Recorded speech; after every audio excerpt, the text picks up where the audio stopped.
வணக்கம் நேத்ரா நிகழ்ச்சியோடு இணைந்திருக்கின்றோம். இப்பொழுது அடுத்த பகுதிக்குள் வந்திருக்கின்றோம். விசேட நேர்காணல் பகுதி. விசேட நேர்காணல் பகுதியின் முதலாவது நேர்காணல் பகுதிக்குள் நாங்கள் நுழைகின்றோம். இன்றைய தினம் ஒரு படைப்பாளி என்று நாங்கள் இந்த பதத்தை பாவிப்பது, படைப்பவன் பிரம்மனாக இருக்கின்றான், உலகத்தை படைப்பவன் பிரம்மனாக இருக்கின்றான். படைப்பாளிகள் ஒரு கவிதையின் மூலம் அல்லது கட்டுரைகள் மூலம் அல்லது சமூகம் சார்ந்த விடயங்களை படைப்பாக அவர்களுடைய படைப்பாற்றலாக வெளிப்படுத்தும் பொழுது ஒரு சமூகத்தை அவன் தனது சிந்தனையினால் கட்டியமைக்க அல்லது படைப்பதற்கு முற்படுகின்றார்கள். அவர்களை தான் நாங்கள் படைப்பாளி என்று சொல்கின்றோம்.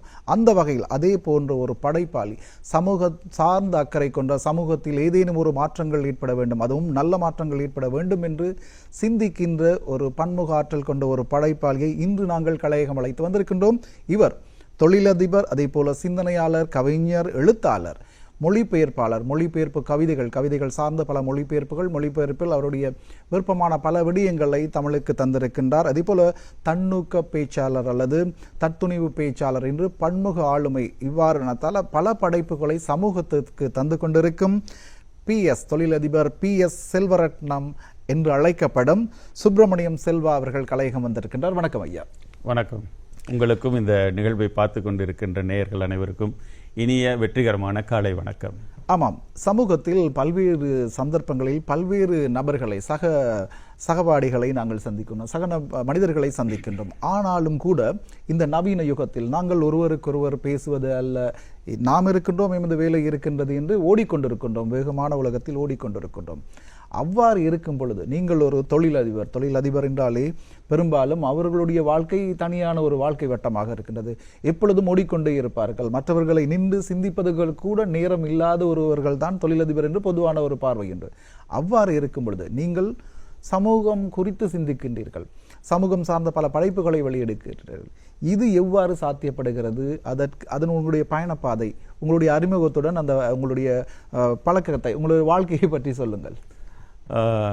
நான் ஒரு வணிகன், தொழிலதிபர்னு சொல்லுவீங்க. கிட்டத்தட்ட 30 வருடங்களாக இலங்கையில் ஒரு ஒரு முன்னணி வெளிநாட்டு வேலைவாய்ப்பு நிறுவனத்தை நடத்தி கொண்டிருக்கின்றேன். இது பொதுவாக நாம் தொழில் செய்ய வேண்டியிருக்கிறது, நாம் வாழ்வதற்காக நாம் பணம் சம்பாதிக்க வேண்டியிருக்கிறது, நம் தேவைகளை பூர்த்தி செய்வதற்காக, நம் குடும்பத்தின் தேவைகளை பூர்த்தி செய்வதற்காக நாம் ஏதாவது ஒன்றை செய்ய வேண்டியிருக்கிறது, ஒரு தொழிலை செய்ய வேண்டியிருக்கிறது, ஒரு பணியகத்தில் பணிபுரிய வேண்டியிருக்கிறது, அல்லது ஒரு வியாபாரத்தை, வணிகத்தை செய்ய வேண்டியிருக்கிறது. இது நீங்கள் உயிர் வாழ்வதற்கான ஒரு விஷயம்தான். ஆனால் இதையும் மீறி இந்த வாழ்க்கை என்பது, இந்த மனித பிறப்பு என்பதற்கு வித்தியாசமான பொருள் இருக்கிறது, அர்த்தம் இருக்கிறது. நாம் இதற்காக மட்டும்தான் பிறந்திருக்கிறோமா? எத்தனையோ பேர் வாழ்ந்திருக்கிறாங்க இந்த உலகத்தில். கோடானு கோடி மக்கள் பிறந்து வாழ்ந்து மறைந்து போயிருக்கிறார்கள், அடையாளமே தெரியாமல் போயிருக்கிறாங்க. அப்படி நாமும் இருக்கணுமா? நமக்கு பிறகு நாம் சிறிது காலமாவது நாம் சிந்திக்கப்பட வேண்டும், எண்ணப்பட வேண்டும், நினைவு கூறப்பட வேண்டும். அப்போது நம் சக மனித வாழ்க்கையிலே என்ன விதமான மாற்றங்களை நம்ம செய்யலாம் அப்படின்னு சிந்திக்கிற போது நான் நிறைய வாசிப்பதுண்டு. நிறைய வாசிப்பது எனக்கு அந்த வாசிக்கிற விடயம் என் சிந்தனைகளை தூண்டுவதுண்டு. அதனால் நான் வாசிக்கிற விடயங்களையும் அதனால் நான் பெற்ற சிந்தனைகளையும் தெளிவுகளையும் மற்றவர்களுக்கும் கடத்த வேண்டும், பகிர்ந்து கொள்ள வேண்டும் என்கின்ற அந்த காரணத்தினால், அந்த வேட்கையினாலே நான் எழுத தொடங்குகிறேன். அப்போ கவிதைகளாகட்டும், கட்டுரைகளாகட்டும், சின்ன ஒரு 10 வரியில் எழுதக்கூடிய முகநூல்லையோ அல்லது வாட்ஸ்அப்லையோ எழுதக்கூடிய விஷயங்களாகட்டும், சக மனிதனுக்கு எப்படி அது உதவியாக இருக்க முடியும் அப்படிங்கிற சிந்தனையில் நான் எழுத தொடங்கும் பொழுது அதிலே கிடைக்கின்ற இன்பம் நிலையான நீடித்த இன்பமாக இருக்கிறது. நீங்கள் ஒரு தொழிலே பணம் சம்பாதிக்க கிடைக்கிறத விட இந்த மாதிரியான விஷயங்களை, சமூகம் சார்ந்த விஷயங்களை செய்யும் பொழுது அதில் கிடைக்கக்கூடிய மகிழ்ச்சி நீடித்ததாகவும் நிலையானதாகவும் இருக்கிறது. அதனால தான் நான் இந்த துறைக்குள்ள இருக்கிறேன். உண்மையில் ஒரு மனிதர் இப்படித்தான் வாழ வேண்டும், எப்படியும் வாழ்வது வாழ்க்கையல்ல, இப்படித்தான் வாழ வேண்டும் என்பது வகுத்து வாழ வேண்டியது ஒரு அவசியமாகின்றது. முக்கியமான பல விடயங்கள் இருக்கிறது, விரிவான பேசலாம். இப்பொழுது ஒரு சிறிய வர்த்தக விளம்பர இடைவேளை, தொடர்ந்தும் இணைந்திருங்கள். இது விசேட நேர்காணல் பகுதி. இப்பொழுது வர்த்தக விளம்பர இடைவேளை.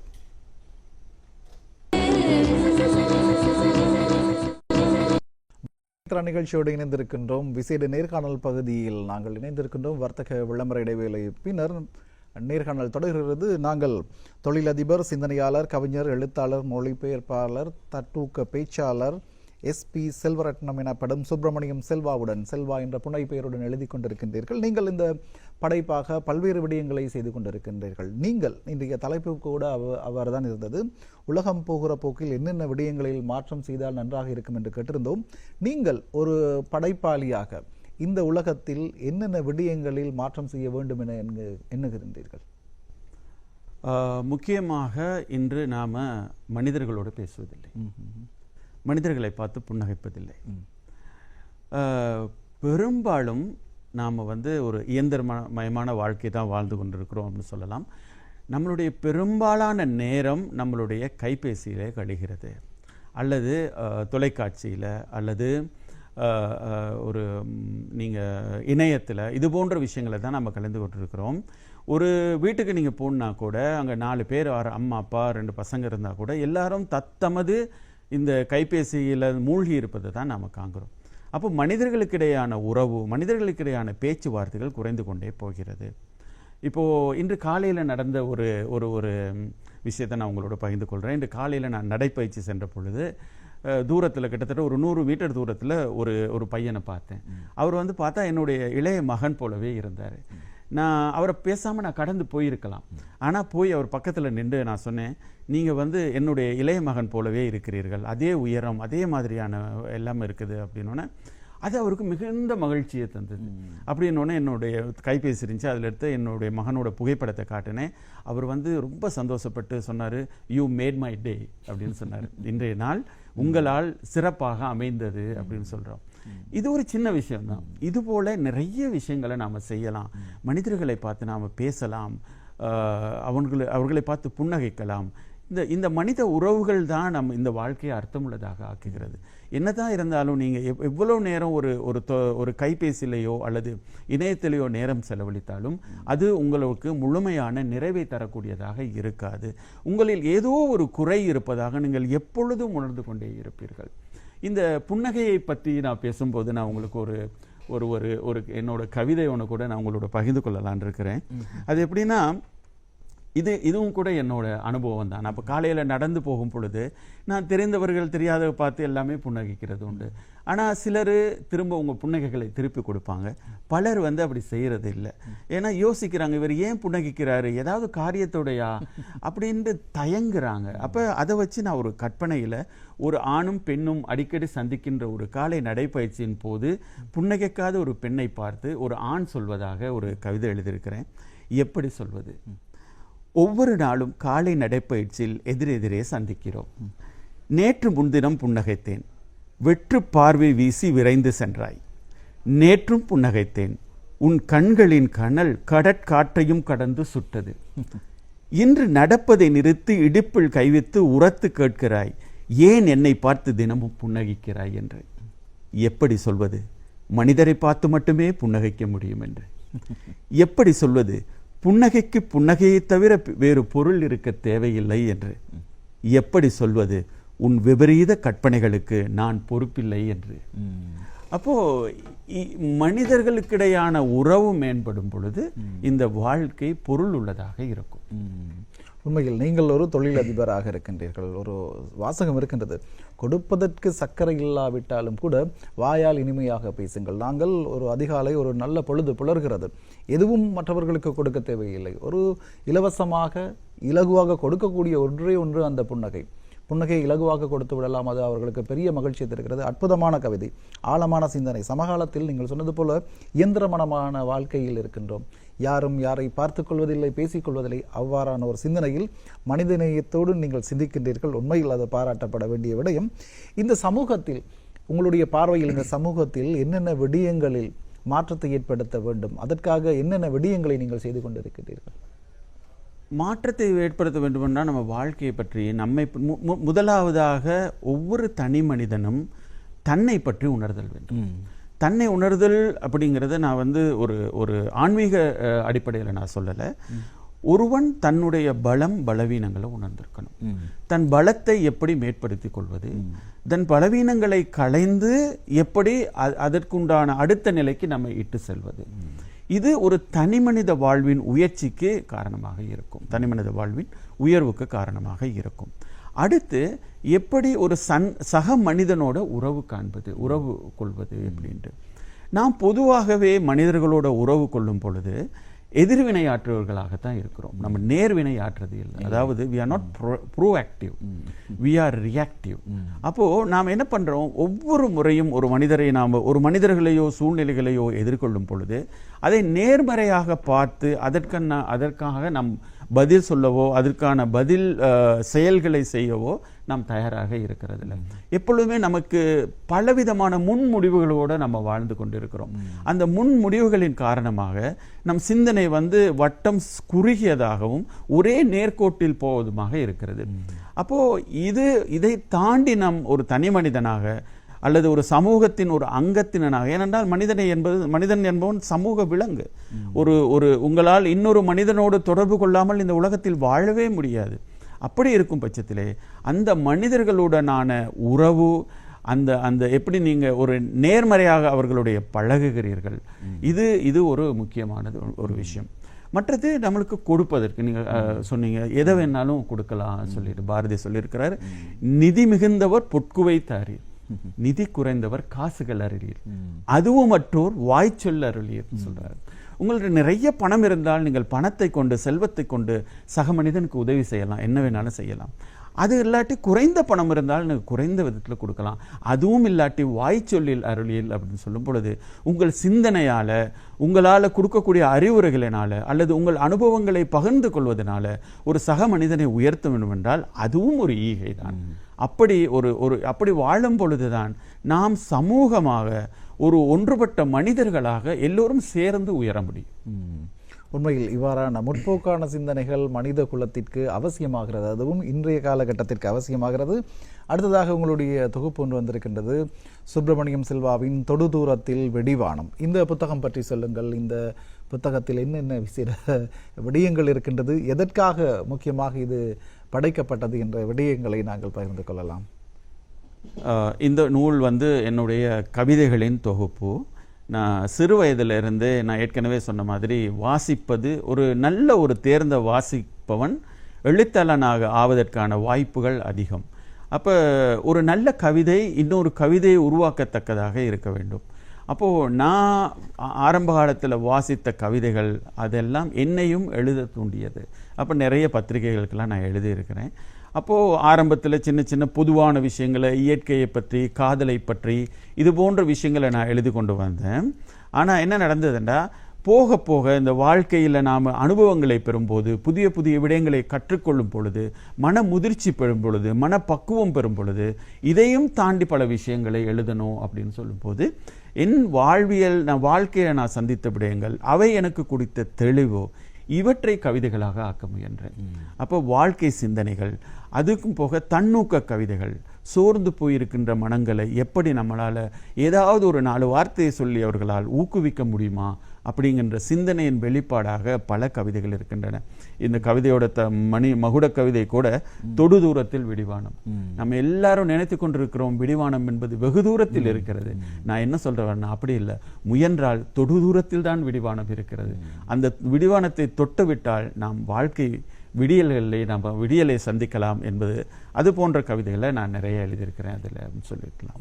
உண்மையில் வானமும் தொட்டுவிடும் தூரம் தான் இருக்கிறது, அது நமது சிந்தனையில் இருக்கிறது. சிந்தனை உயரம் இருந்தால் வானம் தாழ்வாகிவிடும். உண்மையில் அருமையான ஒரு சிந்தனை. உங்களுடைய அந்த நல்ல நோக்கம் அல்லது போல நல்ல சிந்தனைகள் சமூகத்திற்கு மிகவும் அவசியப்படுகிறது.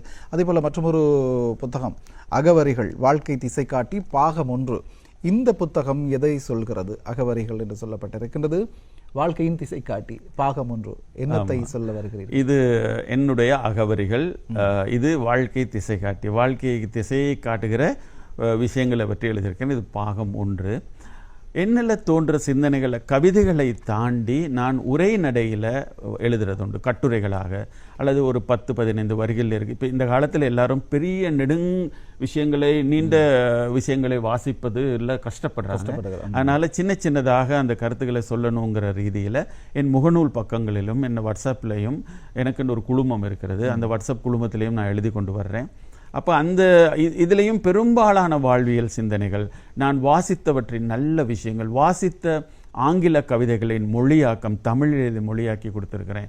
இதெல்லாம் நான் பகிர்ந்து கொள்ள விரும்புகிறேன். அப்போது இதில் எல்லாம் எழுதுறத என் நண்பர்கள் சொல்கிறாங்க, இது இப்படியே இல்லாமல் போயிடக்கூடாது, இதையெல்லாம் தொகுத்து ஒரு நூலாக வெளிவர வேண்டும் அப்படிங்கிற என் நண்பர்களின் விருப்பத்துக்கு நாங்கள் இதை எல்லாத்தையும் தொகுத்து பாகம் 1ன்னு வெளியிட்டிருக்கிறேன். இதை வெளியிட்டு கிட்டத்தட்ட 2 வருடங்கள் ஆகிறது. அதுக்கு பிறகு எழுதிய சிந்தனைகள், அதே போல் கவிதையிலும் இதுக்கு பிறகு நிறைய மொழிபெயர்ப்பு கவிதைகள் எழுதியிருக்கிறேன். அப்போது அந்த கவிதையின் இன்னொரு நூல் அல்லது இதனுடைய பாகம் 2 இதையும் நான் வெளியிட இருக்கிறேன்.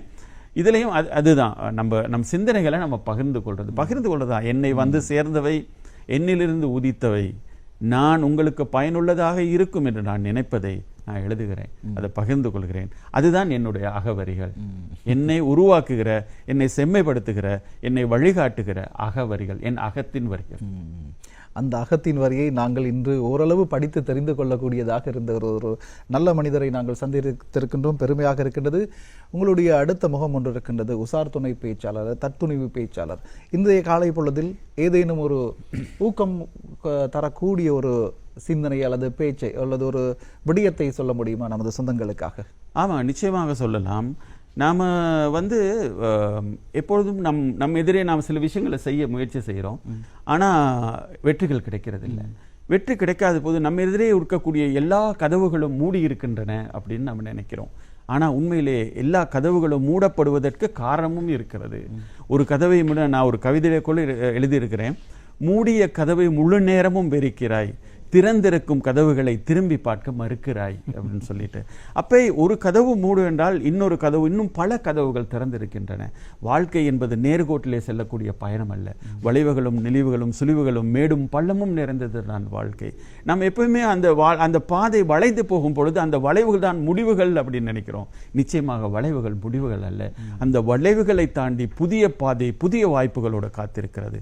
அந்த வளைவுகளை கடந்து செல்ல முடிந்தவர்களால் அந்த புதிய வாய்ப்புகளை பயன்படுத்தி வாழ்க்கையிலே வெற்றி பெற முடிகிறது. அப்போது எப்பொழுதும் நம் தடங்கல்களும் தடைகளையும் மூடியிருக்க கதவுகளையும் பார்த்து மனம் கலங்காமல், முடங்கி போகாமல் அடுத்த கதவுகளை தட்டி திறக்க முடிந்தால் நம் வாழ்க்கையிலே அந்த கதவுகள் நிச்சயம் இருக்கின்றன. நம் கண்களுக்கு நாம் அதை தேட வேண்டும். தேடி அதை திறக்க முடிந்தால் நம்மால் நிச்சயமாக வாழ்க்கையிலே வெற்றி பெறலாம். உண்மையில் சிலர் அந்த வாழ்க்கையில் நொந்து கொள்வார்கள், எனக்கு ஏன் வெற்றி பெற கிடைக்கவில்லை, ஏன் இவ்வளவு முயன்றாலும் கிடைக்கவில்லை. இந்த தொடர்ந்து முயலுங்கள், வெற்றி நிச்சயம். அதை நிரூபித்து காட்டி வாழ்க்கையிலும் அல்லது சமூகத்திலும் ஒரு தொழிலதிபராக வெற்றி பெற்று இன்று சமூகத்திற்கு ஒரு சிந்தனையை, நல்ல சிந்தனையை, தான் எவ்வாறு வாழ்க்கையில் வெற்றி பெற்றோம், வாழ்க்கையில் எவ்வாறு முன்னேறினோம், அதே விடயத்தை மற்றவர்களுக்கு சொல்லும் ஒரு அற்புதமான பணியில் ஈடுபட்டு கொண்டிருக்கும் PS செல்வரட்னம் சுப்பிரமணியம் செல்வா என்று அழைக்கப்படும் தொழிலதிபர், சிந்தனையாளர், கவிஞர், எழுத்தாளர், மொழிபெயர்ப்பாளர், தன்னூக்க பேச்சாளர் என்ற பன்முக திறமைகளை கொண்டு சமூகத்துக்கு பல்வேறு விடயங்களை சொல்லிக் கொண்டிருக்கும் இவருக்கு, திரு செல்வரட்னம் அவர்களுக்கு நாங்கள் மீண்டும் மனமார்ந்த நன்றிகளை கூறிக்கொண்டு நாங்கள் ஒரு நல்ல மனிதரை சந்தித்த திருப்தியில் நாங்கள் விடைபெறுகிறோம். உண்மையில் உங்களுக்கு நன்றி ஐயா. நன்றி. அனைவருக்கும் நன்றி. இந்த நாளும் இனிய நாளாகவும் வெற்றிகரமாக நாளாகவும் அமையட்டும். அந்த வகையில் இன்றைய முதலாவது விசேட நேர்காணல் பகுதியை நாங்கள் இத்துடன் நிறைவு செய்து கொள்ளலாம். மீண்டும் 2வது நேர்காணல் உங்களுக்காகவே காத்திருக்கின்றது. வணக்கம் நேத்திர நிகழ்ச்சியில் தொடர்ந்து இணைந்திருங்கள். சந்திக்கலாம்.